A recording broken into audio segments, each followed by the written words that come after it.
Creo que habíamos terminado el capítulo 6, ¿cierto? Hemos llegado a buen puerto con el capítulo 6, gloria a Dios.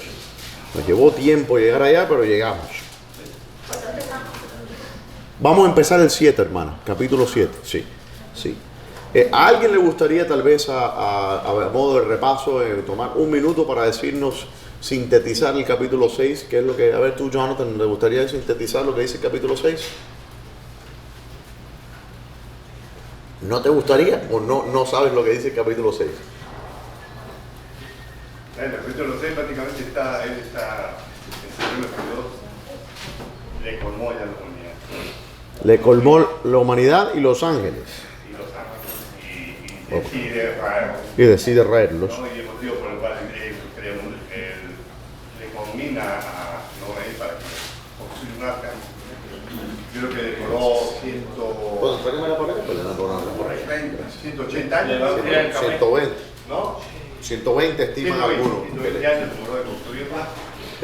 Que dicho sea, un dato interesante, en la glosa ordinaria, cuando dice, por tanto, los días del hombre serán 120 años, como lo interpretan los glosistas, no sé si se dice ese nombre, pero la manera en que lo interpretan era que al hombre, es decir, a la humanidad, se le habían dado 120 años para arrepentirse. De gracia, sí, pues dice, por tanto, los días del hombre serán 120 años. Pues diciendo, tiene 120 años hasta que se termine de construir el arca para arrepentirte. Y no significa que los hombres iban a vivir 120 años, porque vemos que incluso después del arca vivieron hasta más de 120 años, como es el caso de... Inclusive Abraham llegó a vivir 175. Claro, y Moisés vivió 120. Pero, y después de eso se ve que las edades... Pero después de bastantes años muchos después. Cientos. Sí, pero el 120, de acuerdo a los glosistas, lo que significa es que le dio Dios un periodo de gracia de 120 años para que la humanidad se arrepintiese, que total no ocurrió. Okay. Digo luego Jehová a Noé. Bueno, digo yo que a lo mejor para que se arrepintiese, estoy ya infiriendo yo eso. Simplemente dice que se le dieron 120 años y que se terminaría todo ahí. El capítulo 7, verso 1. Digo luego Jehová a Noé, entra tú y toda tu casa en el arca, porque a ti he visto justo delante de mí en esta generación. A ti he visto justo delante de mí en esta generación. Eso es un llamado a todos los caballeros que están aquí presentes, ¿no? Que el Señor te encuentre justo y que te invite a ti y a tu casa a entrar en el arca que es Cristo, entrar en la iglesia. Dice, ¿por qué? Porque te ha visto justo. Y vivimos en una generación perversa, hermanos. Y no estamos muy diferentes. El Señor Jesucristo mire qué cosa interesante. ¿Por qué el Señor Jesucristo nos habla y nos dice que en los tiempos de Noé será como que? Digo, en los últimos tiempos será como los tiempos de Noé. ¿Qué? ¿Cuál es la señal que Él nos da? La dureza del corazón. No. La gracia.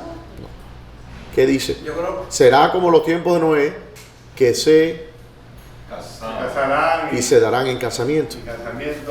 Estamos hablando del desparpajo. Y los arrasó. Lo primero que usted va a notar, hermano, es que una de las señales de los últimos tiempos es que el ataque más grande que ha puesto las baterías más grandes en contra del edificio de Dios, la artillería más pesada ha puesto Satanás en contra de ¿qué?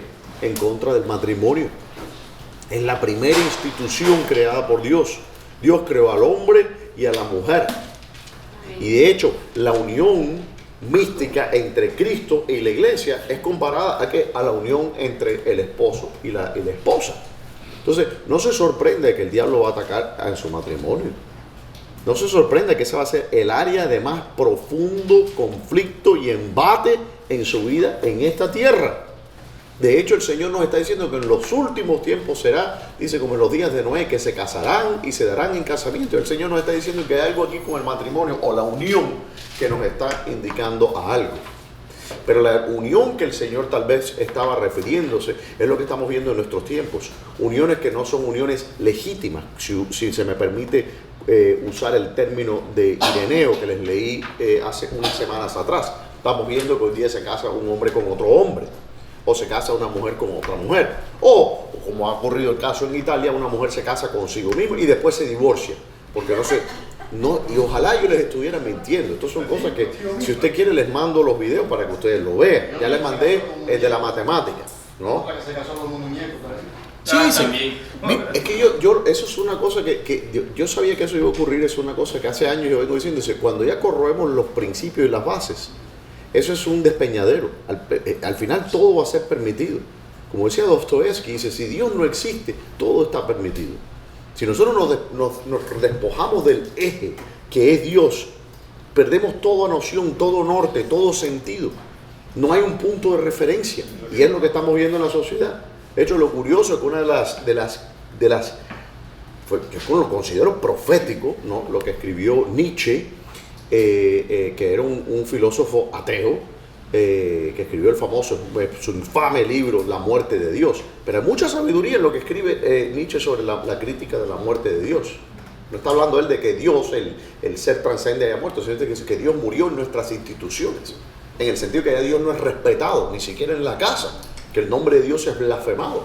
Y él menciona en la ciencia gozosa o la ciencia alegre, no sé cómo se traduce al español, y él dice que entró un loco en una iglesia con una linterna buscando a Dios, y dice, ¿a dónde iremos si desencadenamos, dice, las coyundas que atan a la tierra del eje de Dios? Dice, iremos divagando y romperemos nuestras órbitas y andaremos de aquí hacia allá sin ningún rumbo. Y es lo que está pasando en la sociedad. Al desplomarse la base, el fundamento, que es Cristo, aquella roca angular, todos los fundamentos de la sociedad van a caer. Todo. Porque todo está basado sobre ¿qué? El principio de Dios. Usted quita a Dios, no tiene absolutamente nada. No hay nada que impida que una persona vaya y mate a una persona para robarle lo que quiera. ¿Qué hace de una acción moral una acción moral? ¿Qué lo hace moral? ¿En qué está basado los principios de la moral? Sería simplemente algo arbitrario. Sería la ley del más fuerte. Como decía Hitler, dice, der Macht ist mein Recht. Dice, la fuerza es mi derecho. ¿Y quién le iba a decir que no? Pues si Dios no existe, un Hitler puede venir a hacer lo que le dé la real gana y establecer el sistema mundial que él quiera. ¿Por qué no? Ahora, si Dios existe, todas las cosas cambian. Entonces, ya yo no puedo simplemente destruir la vida de un hombre que está creado a imagen y semejanza de Dios. ¿No? Cambian las cosas. Pero el diablo va a atacar al matrimonio. Nos dice el Señor Jesucristo que la señal de los últimos días es que se casarán y se darán en casamiento. Las estadísticas, ¿quién dijo algo? Valerio, usted hizo un suspiro o algo. Sí, eso está en Mateo 24, 35 y 36. Gracias por esa referencia, amén. Fíjese que las estadísticas de divorcio en la iglesia son exactamente iguales a las estadísticas de divorcio fuera de la iglesia. ¿Usted sabía eso? No. Que los cristianos se divorcian con la misma frecuencia que los incrédulos. Sí. Lo que me llama la atención que también hay divorcio entre pastores. No, sí, es divorcio de cristianos, por eso le digo, entre cristianos. Divorcio. Hermano, los pastores no están llamados a ser, así como diciendo, bueno, el pastor tiene que ser santo, yo no porque no soy pastor. No, Todos no. vamos a ser juzgados por la misma, ¿ok? A quien mucho se les da, o sí, mucho se les requiere. Obviamente los pastores tienen que dar cuenta, porque no solo tienen que dar cuenta de sí, tienen que dar cuenta también de aquellos que se les han entregado a su cargo, ¿no? Pero todos tenemos que dar cuenta de nuestras acciones. Y una de las áreas que más grandemente está fallando la iglesia es precisamente dos cosas. Uno es la pureza sexual y lo segundo es el matrimonio, los divorcios. Y eso es un tema que no se tocan en las iglesias por razones obvias. Pero estos son temas que hay que tocarlos y que hay que hablarlos porque el Señor Jesucristo habló de ellos, ¿no? Y estamos viendo que son las señales de los últimos tiempos. Bien, entonces dice, te he visto a ti justo en esta generación. La pregunta es, si esto lo ponemos aquí a nivel pedagógico, ¿eres tú justo en tu generación? ¿Eres tú justo comparado con tu abuelo, con tu papá, tu bisabuelo? ¿Eres tú justo en tu vecindario? ¿Eres tú un hombre justo en tu trabajo? Y esto cuando digo hombre, no estoy hablando hombres y hombres, como diría Maduro, ¿ok? No estoy hablando solamente de varones, estoy hablando, ¿eres tú un hombre o una mujer? Estoy hablando en el término general. ¿Eres tú alguien justo que alguien pueda mirar en tu trabajo y decir, oye, fulano, fulana, es justo, es un testimonio? Eres hallado, tú eres aprobado por Dios. A lo mejor te aprueba tu jefe, a lo mejor te aprueba el pastor de la iglesia, a lo mejor te aprueba el banco para el préstamo que pediste, pero ¿te aprueba Dios? Esa es la pregunta que vale. Sí, Señor. Porque al final ese es el que tú quieres buscar, la aprobación de Él, no la aprobación de los hermanos. La aprobación, te aprueba Dios la gestión que estás haciendo en tu vida. Te la aprueba Dios. Si te la aprueba Dios, aquí no hay nada que discutir. Amén. De todo animal limpio tomará 7 parejas, macho y su hembra. Más de los animales que no son limpios, una pareja, macho y su hembra. Habíamos hablado del tema de la limpieza, que es lo que significa, ¿se acuerdan? Salud, hermana. ¿No le está dando ahí el frío? No, que lo sube, porque lo vamos a hacer que el hermano se siente. Si pues no se siente, hermana, para que no le dé directamente el aire en el... Si se me pone aquí de este ladito, para que no... Me está tapando, me voy a cuidar porque me está tapando. Ah, ve. Siempre mira la tuya. Porque así el aire, hermana, los tosedores siempre se sientan ahí, porque el aire les da directo. Dice, recuerden que hablamos que es lo que consideraba el Señor algo limpio y algo inmundo, ¿no? Los animales limpios eran los animales que se podían comer y que se podían también ofrendar. Pero hay algo interesante. Y esto es algo que nos lleva a un tema interesante por varias razones, que nos lleva también a aquella discusión que habíamos tenido sobre el nombre de Jehová en el capítulo 4, 26, donde dice que los hombres empezaron a invocar el nombre de Jehová. Jehová no había revelado el nombre suyo, sino hasta que se lo revela a Moisés cuando está en la zarza ardiente. Cuando le dice Moisés, ¿cuál es tu nombre para que se lo diga al pueblo? Entonces, ¿cómo entonces nos está mencionando en el capítulo 4, 24, que dice que el nombre de Jehová, que los hombres empezaron a invocar o a blasfemar el nombre de Jehová? ¿Y cómo nos está hablando aquí de animales puros, animales limpios y animales impuros o no limpios? Si la ley no había venido donde nos hacía esa distinción. La ley tenía que venir para decir, aquel animal que parte en la pezuña no comerás, ese es un animal limpio, esto es un animal que se arrastra sobre su diente no comerás. Toda esa distinción entre lo limpio y lo... Y eso no ocurre. El Levítico, sí, entonces no había ocurrido. ¿Cómo entonces nos habla aquí de algo? Y aquí nos está enseñando algo el Espíritu Santo. Primeramente que probablemente algo había ocurrido en el pueblo de Dios que había olvidado el nombre de Dios. Que había olvidado, se había separado desde los tiempos de los principios, los patriarcas, donde se conocía el nombre de Dios. Yo me imagino que Adán sabía cuál era el nombre de Dios, ¿cierto? Algo pasó con el tiempo que fue aumentando la maldad y se olvidó el nombre incluso de Dios. Y cuando viene Moisés tiene que preguntarle el nombre de Dios. El pueblo suyo, descendiente de los lomos de Abraham, no sabe el nombre. Claro, ¿quién dirá que me manda?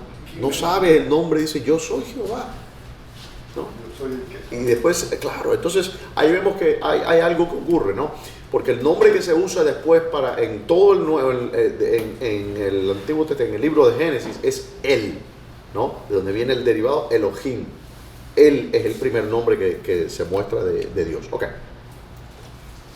Pero aquí se nos está hablando también que había un conocimiento de cuáles animales eran los animales limpios y cuáles no eran los animales no limpios, antes de la ley. Dice también las aves de los cielos, 7 parejas, macho y hembra, para conservar viva la especie sobre la faz de la tierra. Porque pasados aún 7 días yo haré llover sobre la tierra 40 días y 40 noches, y raeré sobre la faz de la tierra todo ser viviente que hice. E hizo Noé conforme a todo lo que mandó Jehová. Era Noé de 600 años cuando el diluvio de las aguas vino sobre la tierra. Por causa de las aguas del diluvio entró Noé al arca, y con él sus hijos, su mujer y las mujeres de sus hijos. Yo creo que ya habíamos leído todo esto. Sí. ¿Cierto? Sí, porque recuerdo que tuvimos hablamos de... Sí, en el 11. Ok. Y dice, vamos al 11, el año 600 de la vida de Noé, en el mes segundo, los 17 días del mes, aquel día fueron rotas las fuentes del grande abismo y las cataratas de los cielos fueron abiertas. Y hubo lluvia sobre la tierra 40 días y 40 noches. Ahí los que vieron que les puse el estudio donde mostró que hay agua debajo de la corteza terrestre, que hay más agua, hay 3 veces más agua que en todos los océanos de la tierra. Porque una de las grandes críticas que hacían los escépticos del diluvio universal era ¿a dónde fue tanta agua? Bueno, hay 3 veces la cantidad de agua que está en los océanos está debajo de los mares. Y lo que vemos es que lo que nos dicen que los platos tectónicos, las plataformas continentales se rompieron y empezó a salir agua de las plataformas. Esa agua que estaba contenida debajo salió hacia arriba. Y ahí comenzó probablemente lo que ocurrió en ese entonces. No sé si el planeta era más pequeño en ese entonces, es decir, en cuanto a la superficie terrestre, la corteza, no quiero especular en eso, pero lo que vemos es que lo que ocurre no es que el agua empezó a caer de arriba porque empezó a llover. El agua venía de todas partes, empezó a salir desde abajo de las plataformas tectónicas y también desde el cielo. ¿Ve? Y eso es consistente con lo que vemos, la evidencia geológica que se ve en el planeta Tierra hoy día, ¿no? Dice, en este mismo día entraron Noé, Sem, Cam y Jafet, hijos de Noé, la mujer de Noé y las 3 mujeres de sus hijos con él en el arca. Ellos y todos los animales silvestres según sus especies, todos los animales domesticados según sus especies, y todo reptil que se arrastra sobre la tierra según su especie, y toda ave según su especie, y todo pájaro según su especie. Vinieron pues Noé con Noé al arca, 2 en 2, de toda carne en que había espíritu de vida. Entonces vinieron, ¿qué cosa? Todos los animalitos Dios los mandó a ir al arca. ¿Okay? ¿Y los dinosaurios? No le hacen esa pregunta a usted. ¿Y qué pasó con los dinosaurios? ¿Vieron el video también de los dinosaurios que le mandé? ¿No? Sí. Bueno, lo mandé pública, no dije específicamente, hermana Mariana, que le mando el video con cariño de los dinosaurios, pero sí lo puse en la cosa de la iglesia, así que te podía ver, cualquiera lo ve. ¿Quién vio el dinosaurio? Levante la mano. Yo creo que lo mandó el león. Oh, ¿lo puse o no? Sí. Yo no recuerdo. Sí lo puse. El video documental de 60 Minutes. Yo no lo vi. Usted no lo vio, no significa que yo no lo puse. Son dos cosas. Sí lo puse. ¿Cuándo lo ¿Eh? Fue el mismo. Al día siguiente. Me recordaron un chiste, le voy a hacer un chiste. Viene no, porque le voy a decir, ¿cuánto quieren apostarse? Viene un hombre que era muy apostador, y eran 3 amigos, ¿no? Y uno de ellos era muy apostador, siempre estaba apostando, te ha puesto esto y te ha puesto, ¿cuánto te quieres apostar? Entonces finalmente uno de los 3 amigos fallece en un accidente de construcción, y entonces estaban indecisos quién le va a decir a la viuda, ¿no? Que Ramírez falleció. Y llamaba Ramírez, vamos a decir. Y entonces, bueno, finalmente echan suertes y cae sobre el amigo apostador. Entonces va el hombre, toca la puerta y le dice, buenos días. Dice, sí, buenos días. Mire, ¿es usted la viuda de Ramírez? Dice, no, yo no soy viuda. Dice, ¿cuánto te quiere apostar? un chiste negro, pero bueno. Bien. Entonces, ¿cuánto te quiere apostar? Ya me encontré. Lo encontró. Antes de la Santa Cena me pide disculpas para que no haya nada entre nosotros. Bueno, ¿qué pasó con el dinosaurio? Y que el dinosaurio, vimos que el dinosaurio, ¿qué cosa? Encontramos que había no solamente fósiles, sino que había tejido blando, habían incluso glóbulos rojos dentro del... Esto es una cosa que es increíble. Eso no sobrevive 64 millones de años. Eso es absolutamente imposible. Se requiere más fe creer que los glóbulos rojos se preservaron por 64 millones de años que creer que en el diluvio universal. Es decir, ¿qué es lo que requiere más fe? Yo no creo en la evolución porque no tengo tanta fe. Mi fe está limitada. Sí. ¿Ves? Bien, entonces vemos, dice, ¿qué usted dice? ¿Y qué de los dinosaurios? Bueno, ahí la palabra lo dice. ¿Qué dice? Todos reptiles, ¿dónde dice? Todos animales campestres, y todo reptil, ¿qué hace? Hasta los dinosaurios entraron en el arca. Sí, pero ¿cómo cabían los dinosaurios tan grandes en el arca? El tamaño promedio de los dinosaurios, ¿sabes cuál era?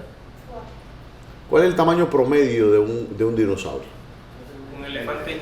Tamaño de una vaca.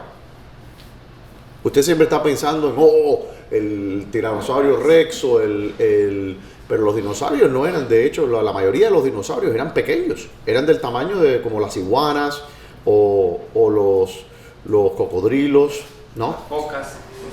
Sí, no eran esos monstruos grandes, es decir, sí habían monstruos así, pero también tenemos que pensar que esos eran ya los ejemplares más viejos de la especie, ¿no? Y si usted va a traer un animalito para que se reproduzca, usted no va a agarrar al más viejo de la especie.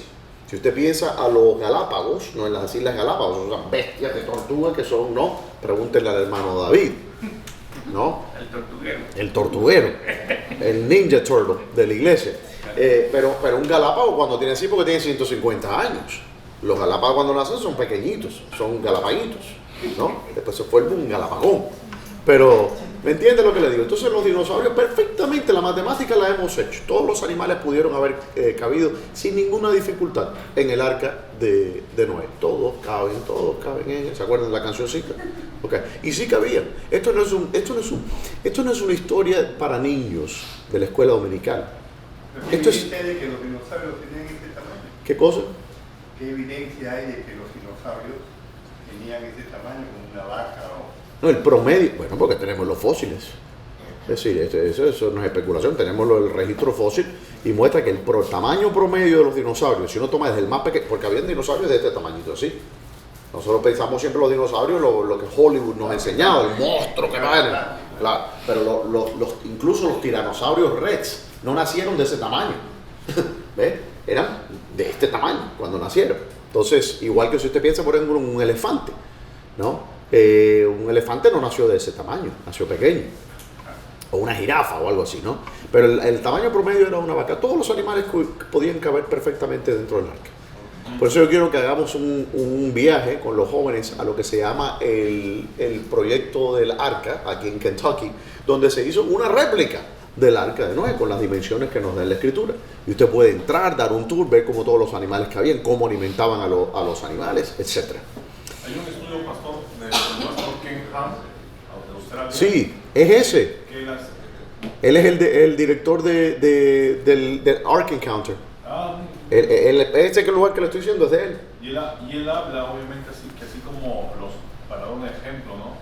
Que se menciona acá los reptiles están dentro de una especie que ellos tienen varias subespecies, pero no necesitan meter para hacer un pequinés o un gran danés, no necesitan meter a todas las subespecies de perros, basta que metas un par de lobos y de ahí salen las especies de perros, desde el chiquitito que es más pequeño que una rata, hasta el más grande que es más grande que un lobo.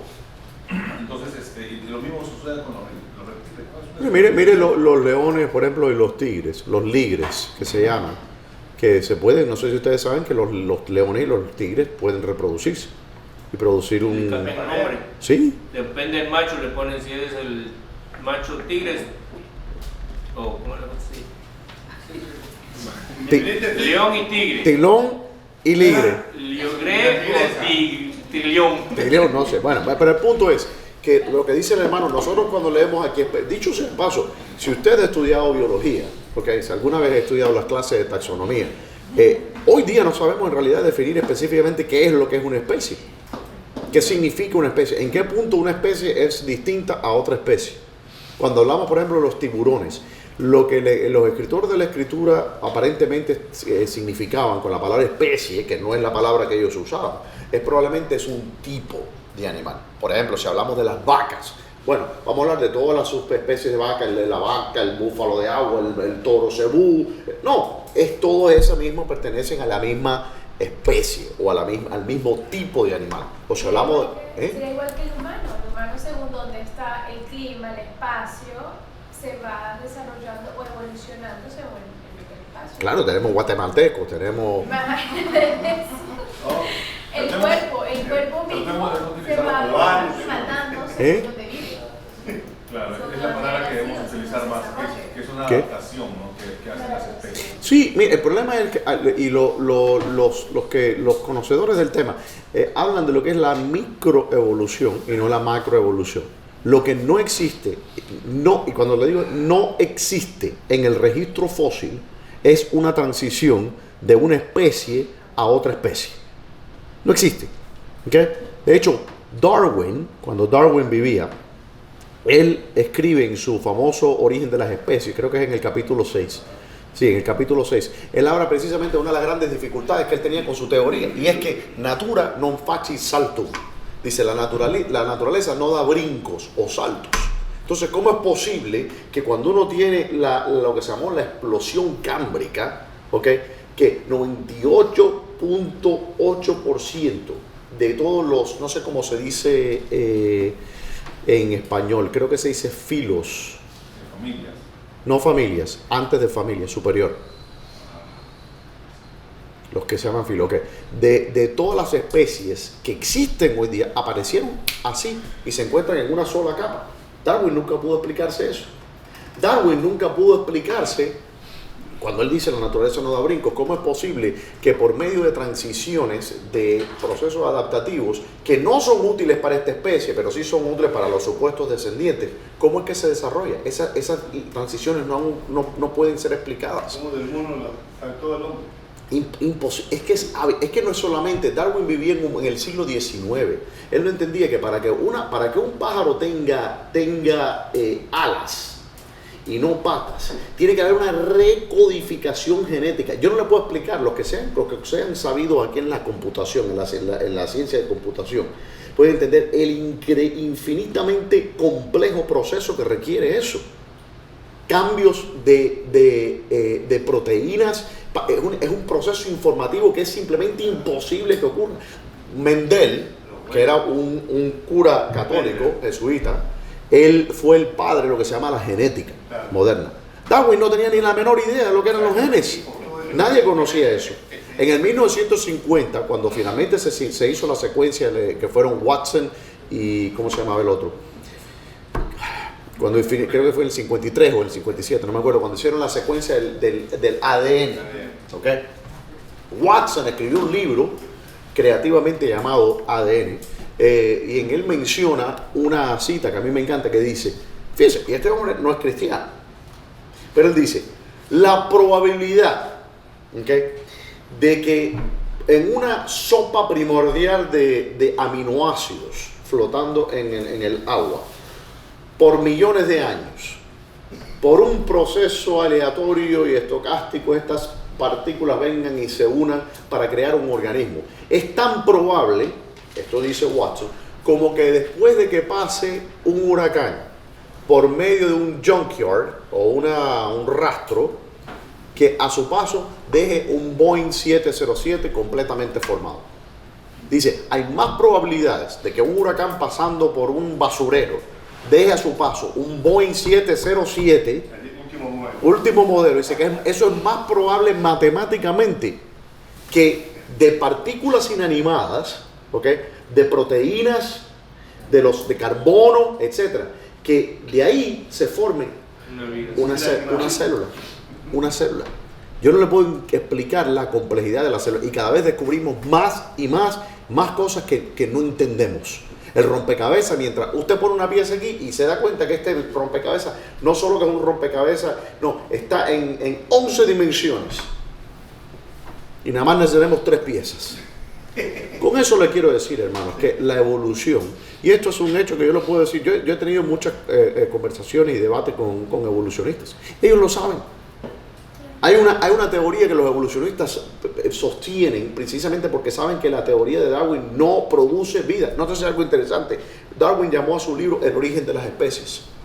¿Sabe de qué cosa no habla Darwin en El origen de las especies? Del origen de las especies. Él no habla del origen de las especies. Él no lo dice cómo comenzó la vida.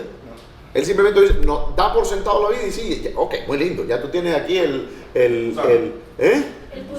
gusano está aquí. No me expliques esto. Pero dime tú cómo este trozo de carbón se convirtió en ese gusano. Cuando él se reunió creo que fue con Planck. ¿Fue con Planck? ¿El quién? ¿Darwin? Darwin, con el famoso físico. Planck le preguntó, ¿cuántos años tiene el universo? En aquel entonces, Planck le dice, tiene 5 billones de años el universo. Hoy se estima que el universo tiene, de acuerdo a la expansión, a la distorsión espacial, tiene 13.7 billones de años. Y Darwin le dijo, es muy corto tiempo, eso no es suficiente. Porque recuerda una cosa, no es solamente que tiene que haber un accidente para que estas partículas se conviertan en una célula. Ese imposible accidente tiene que ocurrir billones y billones de veces No solamente para que, primero porque no es que Para que mute. porque sale, vamos a decir que milagrosamente apareció una célula. ¿Y qué hacemos? Ahora usted tiene que convertir esa célula en los billones de diferentes especies que existen en el mundo. Quiere decir que el accidente tiene que ocurrir trillones de veces. Es decir, que es un milagro que es tan milagroso que tiene que ocurrir trillones de veces para poder explicarnos la diversidad de vida, las adaptaciones que existen, todas esas cosas. Hermano, yo no tengo suficiente fe y los ateos tampoco. ¿Sabe qué es una de las sugerencias que tienen, una de las teorías que se están discutiendo en nuestras universidades hoy día? Que usted dice, pero esto es una cosa de locos. Es una cosa de lo que se llama la panspermia. Pan, Pan de pan, esperma. spermia, espermia. Esperma. De esperma. La panspermia es una teoría de que la vida en el planeta Tierra fue sembrada por extraterrestres. Sí, sí. Oh. Pero eso tiene daño también. ¿eh? Sí, sí, sí. Ahora, la pregunta que yo hago es, ¿De dónde salió? ¿y quién sembró la vida en el planeta de los extraterrestres? Exacto. Exacto. ¿Dónde empezó? ¿Dónde empezó? Es un absurdo. En el principio creó Dios los cielos y la tierra. Amén.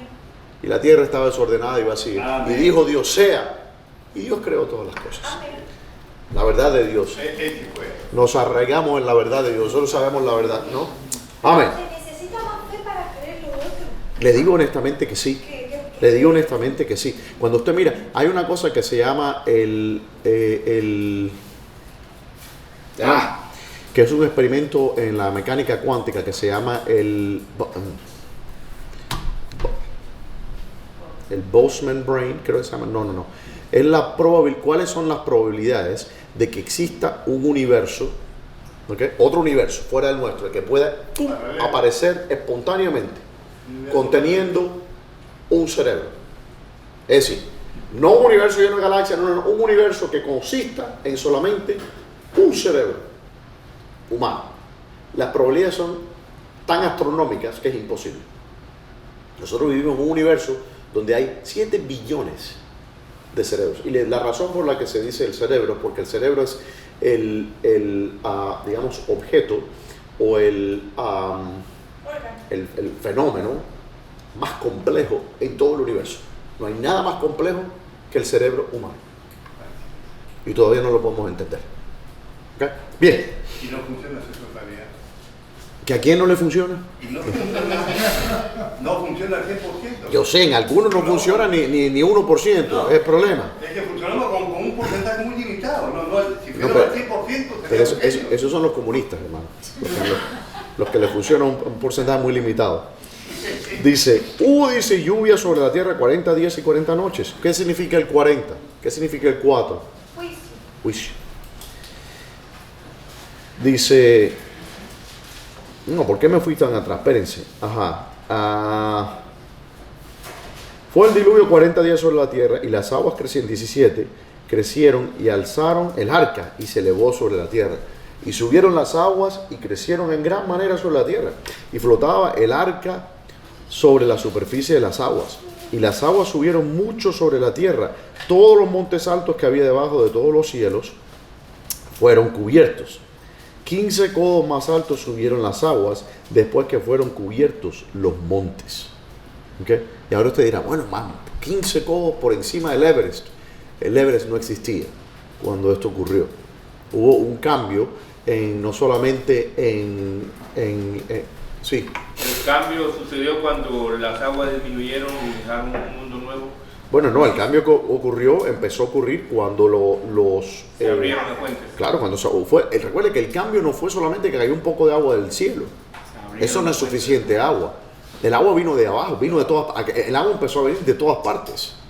¿No? Es como que abrieron la pila y usted ha visto las duchas esas que usted va a la casa de una persona y el agua le sale de acá, le sale de acá. Sí. Fue algo así, ¿no? Fue como una de esas duchas modernas. Déjeme ver.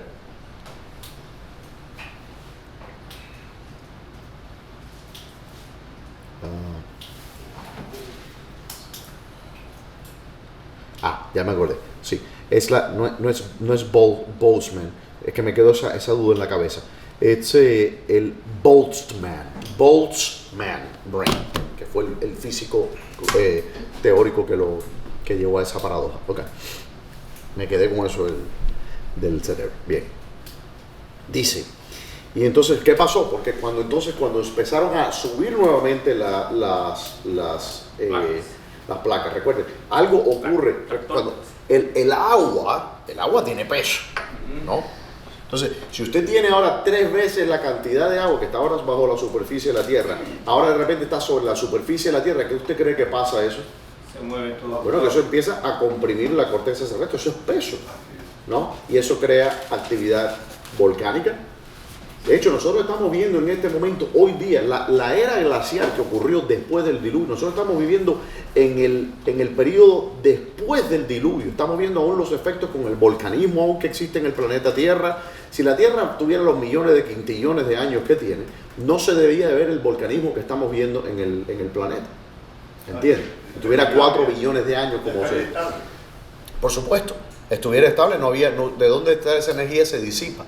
Entonces, ¿qué pasa? Cuando esa agua nuevamente, la Tierra probablemente se encogió, por decir así, la corteza, cuando toda esa agua fue encima, y después cuando volvió a receder el agua que entró debajo de la corteza, la Tierra obviamente volvió, y dice que entonces, la Escritura dice que subieron los montes. Fíjate, que no dice que, bueno, vamos a llegar ahí cuando lleguemos, porque dice cuando receden las aguas, dice que subieron los montes. Incluso cuando Él crea, dice que la Tierra se descubra, ¿no? Que se descubra, quiere decir que la Tierra sube también. Y sabemos, por ejemplo, que el subcontinente de la India, ¿okay?, se ha empotrado en contra del continente asiático. Y eso es lo que ha causado, si usted mira la India, es como una planicie que está empotrada en contra de la plataforma continental del Asia. Y eso ha creado toda esa cordillera que se llama la famosa cordillera del Himalaya, que es donde está el monte Everest. Bien. Que eso ocurrió, según piensan los estudiosos del tema, después del diluvio. Bien. 21. Y dice, y murió toda carne que se mueve sobre la tierra, así de aves como de ganado y de bestias y de todo reptil que se arrastra sobre la tierra y todo hombre. Todo lo que tenía aliento de espíritu de vida en sus narices, todo lo que había en la tierra murió. Así fue destruido todo ser que vivía sobre la faz de la tierra, desde el hombre hasta la bestia, los reptiles y las aves del cielo, y fueron raídos de la tierra, y quedó solamente Noé y los que con él estaban en el arca. La pregunta de los gigantes, que ayer otra vez cae de vuelta. ¿Qué? De los gigantes. Ajá. ¿No? De los cananeos que tenían gigantes. Sí. ¿De dónde? Si solamente estaban los genes de Noé. Porque dice aquí. Toda carne fue. Pero dice aquí, en el 6.4, había gigantes en la tierra en aquellos días, y también después que se llegaron los hijos de Dios a las hijas de los hombres, y les engendraron hijos. Entonces, eso no fue algo... ¿Contradicción con eso? ¿Por qué tiene contradicción? Porque acá está diciendo que todo lo que tenía aliento de vida murió. Sí, Solamente quedaron 8 personas. sí. En todo el globo. Pero fíjense en el 6.4, que dice, había gigante en la tierra en aquellos días. ¿Qué días? Los días de Noé. Ajá. Y también, ¿qué dice? Después que se llegaron los hijos de Dios a las hijas de los hombres. Entonces, ¿qué está diciendo? Que la llegada de los hijos de Dios a los hijos de los hombres no fue un evento que ocurrió una vez. No fue una vez. Sino esto es algo que dice, había gigantes en aquel entonces, y después que los hijos de Dios llegaron a las hijas de los hombres. ¿Ok? Y les engendraron, que dice, hijos. Estos fueron los valientes que desde la antigüedad fueron llamados varones de renombre. Y eso tenemos, por ejemplo, cuando se habla de Nimrod, ¿no?, que dice que fue cazador fuerte. Las mitologías del mundo tienen muchas cosas en común, que es lo curioso. Si usted estudia la mitología, por ejemplo, germánica de los alemanes, ¿no?, nórdicas, los vikingos y todo eso, hay muchos paralelos con la mitología de los griegos, ¿no? Tienen un dios padre, ¿no? Tienen los ¿cómo se llaman? Los titanes, los gigantes.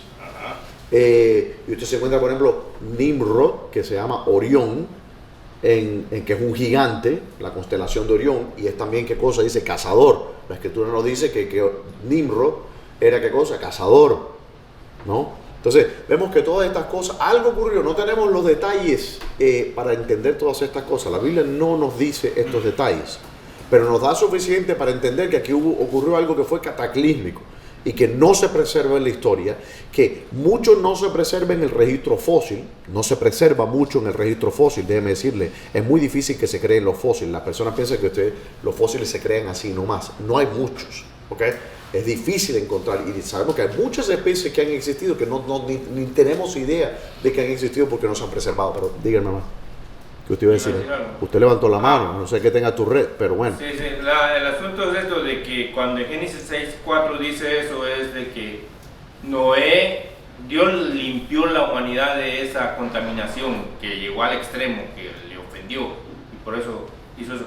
Pero cientos de años después, la descendencia de Noé volvió a tener la misma práctica, al grado de que después volvieron a ver gigantes otra vez. Es una posible. Sí, algo pasó, sobre todo lo vemos con uno de los hijos, vamos a llegar allá, los hijos de Noé, ¿no? Y vemos que algo pasó también cuando la torre de Babel. Pero vamos a decir que ya va con cierta restricción, porque en el tiempo antes del diluvio fue como Sí, algo pasó aquí. Demasiado. Claro. Claro que la Biblia ahí dice que el pensamiento del hombre era continuo el mal y Dios se cansó de eso. Algo pasó ahí en Génesis, en el capítulo 6, que no pasó después, que hubo como una especie de contención de la maldad, ¿ve? Que bueno, a tal punto que solamente 8 personas entraron en el arca. Después eso no ocurre, pero sí vemos que hubo naciones. Okay, y vamos a ver por qué razón Dios pone el límite a eso, cuando Él dice que Él, por ejemplo, dice, en aquellos días se dividió la tierra. Okay? Y después nos habla también de que vamos a entrar en ese detalle, que es lo que estaba haciendo el Señor. Cuando se dividieron, por ejemplo, los hombres, las lenguas, entonces Dios puso ciertos límites a lo que estos ángeles podían hacer, ¿no? Bien. Okay. Entonces dice, Vamos a 7. ¿dónde me quedé? Ya casi concluyendo el 7. Prevalecieron las aguas, dice, sobre la tierra 150 días. Ok, vamos a terminar ahí porque quiero dar tiempo. Ellos tienen las tarjeticas. ¿Tienen sus tarjeticas ustedes? ¿Sí? Ok. Pastor, en la Biblia no menciona si Noé tuvo más hijos, ¿no? Solamente habla de... No nos da detalles. No nos dice esto. Si dice engendró hijos, creo que dice, a ver,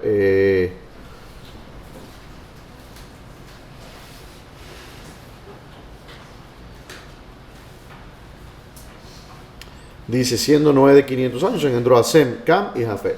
No nos da más detalles. No habla más. No sabemos. Eso, supongo que sí. El que descubrió la virtud de su papá. Sí. No, Cam. No, Cam.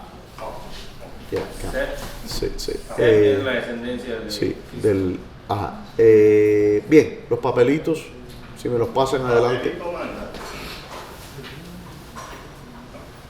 No hay papelitos. No hay papelitos. No hay preguntas hoy, entendieron todo. Qué bien. Está clarísimo como el agua. Claro. Ya Como el diluvio. después de entrar en la profundidad ya salimos a la claridad. Ya. Y se hizo la luz. There's only one tiny little paper. Ah.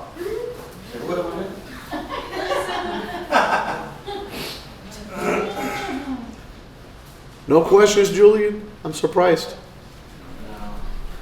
Está cansado por eso. Eran los animales carnívoros antes del diluvio. Ok.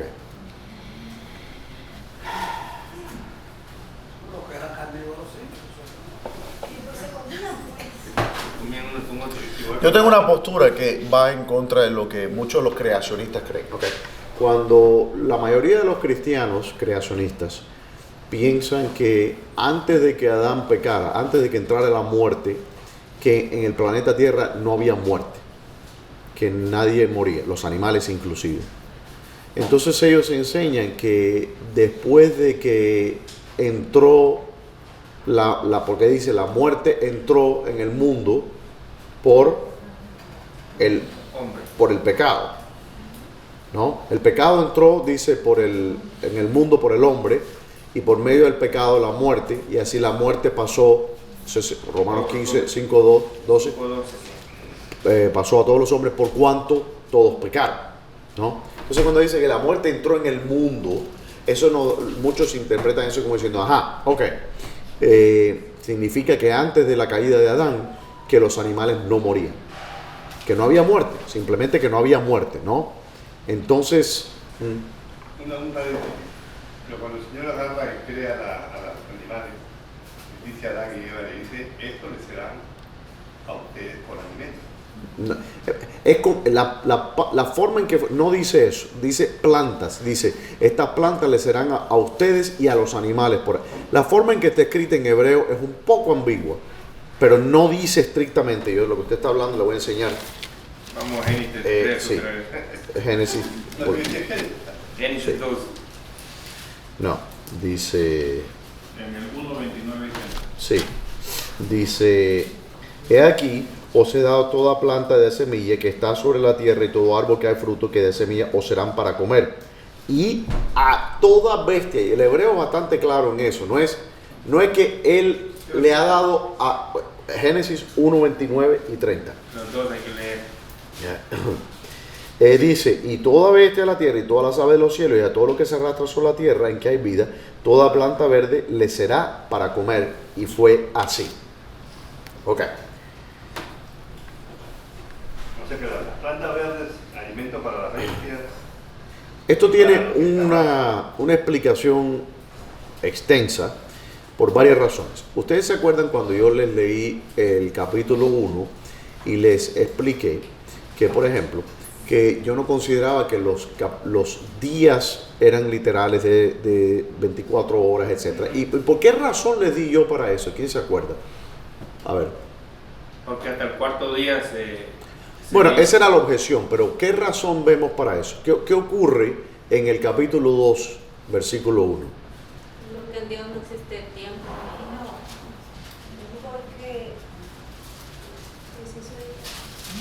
Porque recuerdan que yo les había mencionado algo que no estoy completamente 100% de acuerdo por varias complicaciones teológicas, pero Agustín había hablado de que en el libro de Génesis se nos mencionaba una forma ejemplar de la creación. Entonces lo que estamos viendo presentado en esos primeros capítulos de Génesis es el proyecto o el plan del Señor creativo. Porque si ustedes se fijan, en el capítulo 2, pero empieza con el hombre, porque las plantas son creadas después. ¿Ve?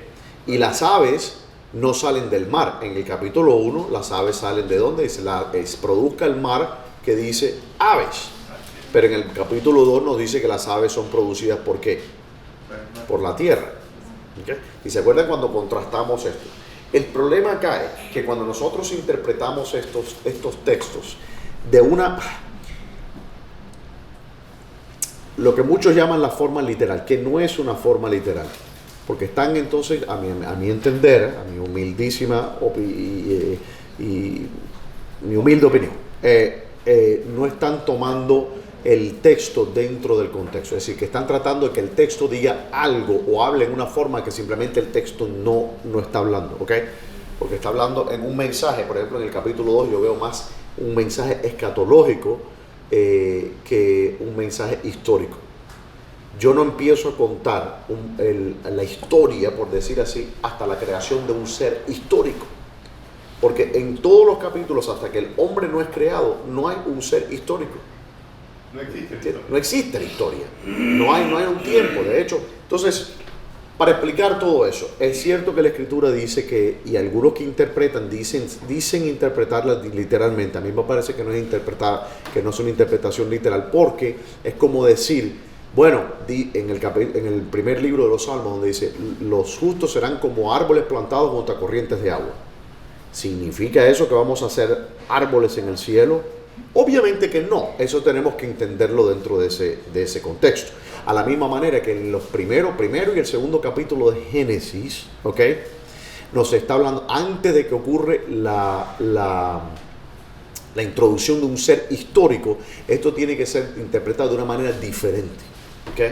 Unas pautas diferentes. Entonces cuando le dice él... O sea que hasta el quinto día no se puede, de los días, hasta el quinto día no se puede uno saber si el tiempo era Incluso después tampoco, porque si no hay, es la famosa pregunta filosófica, si un árbol se cae en el bosque y no hay nadie para escucharlo, se cayó el árbol, hizo ruido. No hay forma de saber. ¿Eh? No hay forma de saberlo. No hay ruido, porque el ruido no es algo, el ruido es una percepción humana. Y quiere decir que si usted no lo escucha... Pero en el quinto día fue que Dios crió al hombre. En el sexto día Dios creó al hombre. Estoy hablando de... Pero ahora, incluso cuando usted ve la creación, que no nos entre en los detalles, la enseñanza del texto es otra. El Señor no nos está proveyendo, y en esto se han roto muchos cráneos. El Señor no nos está dando detalles de cómo Él creó el universo. Eso no es lo que el Señor nos está dando. El Señor nos está dando un planteamiento ontológico, nos está diciendo que Él creó todas las cosas, que Él creó las dimensiones espaciotemporales, que Él creó todas las cosas que existen, que Él creó el hombre, que Él creó la vida. Todas esas cosas nos está diciendo y nos está dando un orden. Ahora, yo no puedo leer esos textos y entonces derivar ahí mi biología, o la química, o la física. Entonces, al que hizo la pregunta, ¿eran los animales carnívoros antes del diluvio? Esta es mi propuesta. Y la estoy poniendo como una propuesta, la estoy poniendo como este papelito. No dogmáticamente, porque la Escritura no nos da esa clase de detalles. Por tanto, esto es la opinión mía. ¿Okay? La muerte existía fuera del Edén. ¿Okay?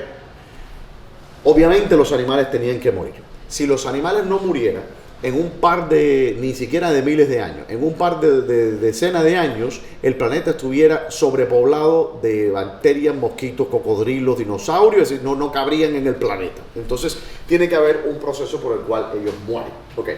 Primero. Segunda objeción que yo hago a ese argumento es que si los animales fueran por naturaleza eternos, entonces estamos atribuyéndole atributos divinos a los animales, a la carne, a la materia, y esto es simplemente inconsistente. El hombre mismo, lo que mantiene al hombre como un ser eterno es ¿qué cosa? El hecho de que está alimentándose del árbol de la vida. Pero no los animales. Pero no los animales. Entonces, de hecho, el castigo del hombre es que es expulsado fuera al mundo, que cae bajo las mismas condiciones que los otros animales. Fíjate que en ningún momento Dios le dice, por tu culpa, toda carne morirá. Todos al mismo saco. No dice eso. Dice, tú vas a morir. Y le dice a Adán, tú vas a morir. Yo me imagino que Adán sabía lo que era morir. Porque Adán no le dijo, ¿qué es eso? ¿Ve? Probablemente que Adán hubiera visto la muerte de los animales como algún proceso normal, biológico, que Dios creó el universo. El hombre, cuando habla del mundo, que la muerte entró en el mundo, estamos hablando de ¿qué? De la muerte del hombre. ¿Ok? Es lo que verdaderamente muerte. Porque el hombre no fue creado para morir. Entonces, esa es mi postura frente a eso. Yo creo que antes del diluvio los animales sí morían. ¿Ok? Y después del diluvio también, obviamente. Pero yo asumo yo que usted fue la que hizo esa pregunta. Eran carnívoros. No, yo no fui. Para que vean, la sigo mirando todo el tiempo usted. Eran carnívoros. Lo que es el más pensado. ¿Que eran carnívoros? Era la pregunta. Si eran carnívoros, porque muchos dicen que no, que el salvajismo que encontramos en la naturaleza es a raíz de la caída del hombre. Yo no encuentro en la Escritura suficiente para contestar esa pregunta. Y eso es una respuesta, para quien haya hecho esta pregunta, la respuesta más honesta que le puedo decir. Decirle más allá de lo que le estoy diciendo es darle mi opinión. Y no creo que usted esté interesado en mi opinión, yo creo que usted esté interesado en lo que la Escritura enseña. Amén. Ok. ¿Alguna otra pregunta? No. Amén. Bueno, vamos a orar entonces. Padre Celestial, te damos gracias por este día. Gracias por tu palabra expuesta, Señor. Enséñanos a entenderla, Señor. Enséñanos a anidarla en nuestros corazones para que nos edifique, para que nos dé vida, Señor. Guíanos con tu bien y tu protección a nuestras casas y también el domingo de regreso, Señor, para continuar alabando tu nombre. Bendito seas tú en el nombre de Jesús. Amén. Amén.